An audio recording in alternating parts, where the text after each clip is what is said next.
माशाअल्लाह आपके खूबसूरत मरकज मदरसा कासिया ज़हदिया के अंदर माशाअल्लाह इस वक्त मुल्क पाकिस्तान के अजीम सरा खान पीर सैयद नवीद हुसैन शाह साहब माशाअल्लाह तशरीफ ला चुके हैं और खूबसूरत आलम मुबल्लिग इस्लाम मुफ्ती अहले सुन्नत मुफ्ती मज़हर इकबाल रिजवी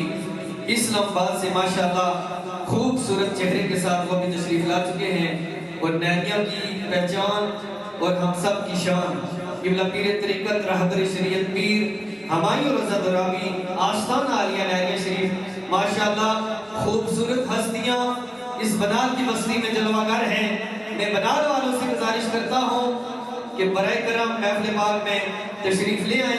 अब बिल्कुल मुख्तसर वक्त के लिए मैं गुजारिश करता हूँ भाई मोहम्मद ज़मीर साहब वक्त को मनोज़िर खातिर रखते हुए चंद लम्हे या चंद अशार में अपनी हाजिरी पेश करें। नारे तकबीर, नारे रिसालत।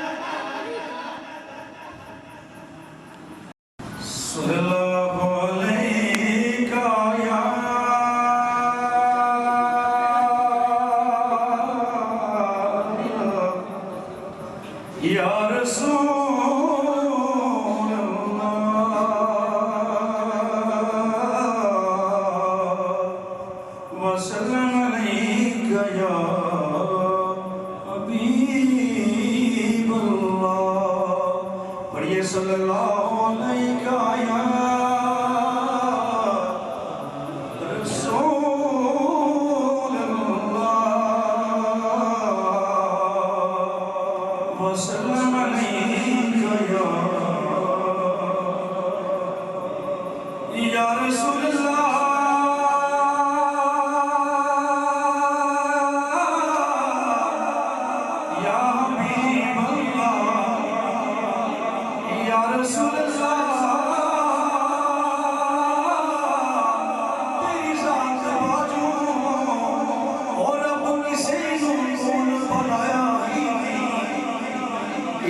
रसूल अल्लाह